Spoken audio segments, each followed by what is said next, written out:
खुलुमबाय स्टुडियोआव आं उदांस्रि मुसाहारि दुलाराय बर' फरायसा आफादनि खुंगा 52 थान्दै जखनथाइ खुंफुंनो बानजायाफारा साखाफारा जादों। उदालगुरि जिल्ला टंला कलेज गेलेग्रा फोथाराव खुंफुंजागोन दुलाराय बर' फरायसा आफादनि 52 थान्दै जखनथाइ। नंगौ सानथामनि हाबाफारिजों दुलाराय बर' फरायसा आफादनि 52 थान्दै जखनथाइ खुंफुंनो साखाफारा जादों बानजायाफादा। खुंनो लानाय खालार थि जादोंमोनब्लाबो गाहाय आलासिनि समखौ खाबु नायना फैबाय थानाय बोसोर 2026 मायथाइनि फेब्रुवारिनि गिबि सप्तानि गेजेराव जागोन होनना मिथिहोदों। सानथामनि हाबाफारिजों फेब्रुवारिनि गिबि सप्तानि गेजेराव उदालगुरि जिल्लानि टंला कलेज गेलेग्रा फोथाराव खुंफुंजागोन दुलाराय बर' फरायसा आफादनि 52 थान्दै जखनथाइया। खुंनो लानाय थान्दै जखनथाइजों लोगोसे दिन्थिफुंसालि गेवलां हाथाइ हारिमु दिन्थिफुंनाय थागोन। लोगोसे हारिमु बिथिङाव नेपाल हादोर त्रिपुरा रायजोनि मोसाखावरिफोरखौ हांख्रायनाय जागोन होनना बानजायाफादनि आफादगिरि नृपेन बर'आ मिथिहोयो। बे खुंनो लानाय 52 थान्दै जखनथाइ हाबाफारियाव गेवलां हाथाइ दिन्थिफुंसालियाव सोरबाफोर गला एबा दखान आरो दिन्थिफुंहैनो थाखाय 91012642437002363946 आरो 7002558536 बे जानबुं नम्बराव फोनांजाब खालामनो हागोन। फैबाय थानाय फेब्रुवारि दाननि सेथि उइक एबा फार्स्ट सप्तायाव थामहिनबा जोङो ओरैनो सरासनस्रा गिबि हिसाबै 2, 3, 4 बे अक्ट'खौ लानाय जादोंमोन। नाथाय आलासिनि फैबाय थानाय बिथांमोननि जा फैनो हानाय अक्ट'खौ लानानै एसे सोलाय सोल' जानो हागौ। बेखायनो फेब्रुवारि दाननि सेथि सप्ताहनि गेजेरावनो जोंनि फैबाय थानाय 58थि थान्दै जखनथाइ दुलाराय बर' फरायसा आफादनि जोंनि टंलायावहाय जानो थांगासिनो दङ। बेनि थाखायनो जों दिनै जोंनि गेजेराव गिबियै माने पेन्डेल स्टेजनि हाबाफारि आरो एग्जिबिशननि खामानि माने जोंनि रायजो राजाखौ लानानै जोंनि बेहाय माने बन सिननाय खामानि थामहिनबा थान्दै बिथांमोननो माने बिथांमोनखौ जाहोनाय लोंहोनाय बा जोंनि जिखिनि आलासि फैनो गोनां दङ आलासिफोरनि थाखाय जोङो बेहाय डाइनिं हल आरो जिरायग्रासालि लोगोसे जोंनि माने गासै सारा मुलुगनि नेपाल बांलादेश लोगोसे इन्डियानि निउ दिल्लीनिफ्राय फैनो गोनां आरो शिलंनिफ्राय फैनो गोनां गासै भारतनि खनला खनला थानाय जोंनि फरायसा बिथांमोना जोंनि बेहाय थान्दै हिसाबै फैगोन। गुबुन गुबुन इउनिभारसिटि गुबुन गुबुन कलेज आरो दुलाराय बर' फरायसा आफादनि गासै जिल्ला कमिटिफोर बिथांमोना जोंनि माने टंलायाव जानो गोनां 58थि थान्दै जखनथायाव बाहागो लागोन। बेखायनो बे हाबाफारिखौ नोजोर लाखिनानै जोङो जोंनि बे टंला कलेजनि जा प्रिमिसेस बेहाय जोङो थि खालामनाय जादों। लोगोसे बे जायगायावनो जोंनि माने गासै रायजो राजाफ्रा बाहागो लानानै खामानि मावगासिनो दङ आरो जोङो बेनि थाखाय फुल प्रिपारेसन माने आरसि कमिटिनिफ्राय जोङो खालामगासिनो दङ। बे समाव नुनो मोनदों जिहेतु नोंथांमोना एग्जिबिशन एबा दिन्थिफुंसालि आरो अपेन मार्केट मैखोमै बेयो थायोब्ला खोब समायो आरो बेखौ नोंथांमोना थांखिजों लादों। दा बहाय एग्जिबिशनाव बाहागो लानोब्ला आरो अपेन मार्केटआव बाहागो लानोब्ला मा खालामनांगोन? नोंथांमोननिसिम माबाफोर जानबुं नाम्बार होगोन नामा नोंथांमोनजों कन्टेक्ट खालामनो? औ जोंहा माने आरसि कमिटिनि साब कमिटि दाखानाय जादों। दा बेहाय माने एग्जिबिशन साब कमिटि दङ। बिनिनो बिनन्द बर' बिथाङा माने कनभेनर आरो चेयारमेन हिसाबै महेश्वर स्वर्गीयारि बिथांखौ लानानै गोगोम मोनसे मैखोमै जोङो कमिटि दानाय जादोंमोन। बे कमिटिनि गेजेरजों बिथांमोना जुगाजुगनि नाम्बारबो होदों आरो गुबैयै जुदि माने जुगाजुगनि हिसाबै जों आरसिनि मेन बडि जेरैहाय 7002558536 नाम्बाराव जुगाजुग खालामनो हागोन। बिथांमोना सरासनस्रायै अलरेडि कन्टेक्ट खालामनायनि जानबुं नाम्बारखौ होदोंब्लाबो जोंनि गेजेराव हयथ' फोसावजानाय जायाखै। बेखायनो आंनि जिथुनिखि मेन माने नाम्बार बेखौनो होथ'नाय जाबाय आरो बिथांमोननि जिथुनिखि फैबाय थानाय जि एग्जिबिशन साब कमिटिया नोंथांमोनजों जुगाजुग लाखिगोन। बिनि थाखाय फुल प्रिपारेसन जागासिनो दं। बे समाव जिहेतु एग्जिबिशन होगोन अपेन मार्केट होगोन बेयावहाय मा सिस्टेम बा माबायदि गलाफोरखौ बा दिन्थिफुंनायफोरखौ माबायदि लागोन जोङो गुबैयै जोंनि माने फारफ्रोमनिफ्राय नायनानै जिहेतु फरायसा आफादनि मोनसे थान्दै जखनथाय दा गुबैयै बेहाय माने बिजाबनि गला थागोन आरो जोंनि हारिमुनि बायदिसिना बिथिंनि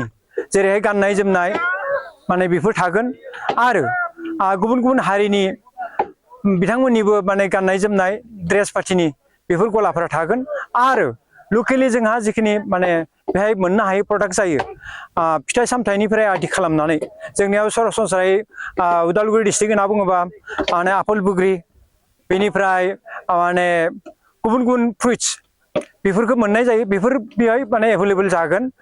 लोगोसे जोंनि जिथुनाखि हारिमायारि जोंनि माने सारा आसामनि मिसिंफोरनि किटचेन थागोन जोंनि बर'नि किटचेन थागोन राभा किटचेन थागोन गुबुन गुबुन माने सरनिया कसारिफोरनिबो माने बेहाय दिन्थिफुंसालि हिसाबै जों मोननो हागोन आरो सरासनस्रायै जोङो गभर्नमेन्टनि लेभेलनिफ्राय एग्रिकालचार ओमफ्राय हेन्डलुम टेक्सटाइल बिनिफ्राय माने पाब्लिक हेल्थ सेक्टर बा दै जगान बेफोरनि मोनसे गभर्नमेन्ट लेभेलनि एग्जिबिशन थागोन बेखिनिखौ जोङो गुबैयै माने प्रिपारेसन लादों एग्जिबिशननि जितु एरिया बे एरियाखौ बेसेबांसो लानाय जादों जोङो यस अपेन मार्केटखौ आलांगा दोननानै एग्जिबिशन खिना जोंहा माने 30 बिगानि जागोन 30 बिगानि सोरगिदिं जागोन दा बे माने मोनसे समायना मोनसे माबायाव जों लाखिदों मानोना बे दंफांनि सिङाव जागोन बेयो माने पार्कनि सिङावनो खोब मोजाङै जोङो बेखौ साजायनानै होदों एबा जोङो रेडि खालामबाय थादों ओंखायनो रायजो राजा नोंथांमोनखौ जोङो खावलायदों जाहाथे बयबो फैनानै लैहोर लैहोर बाहागो लायो जोङो बेहाय माने गुबुननिफ्राय लाना फैनाय जोंहा जिथुनाखि गलाफोर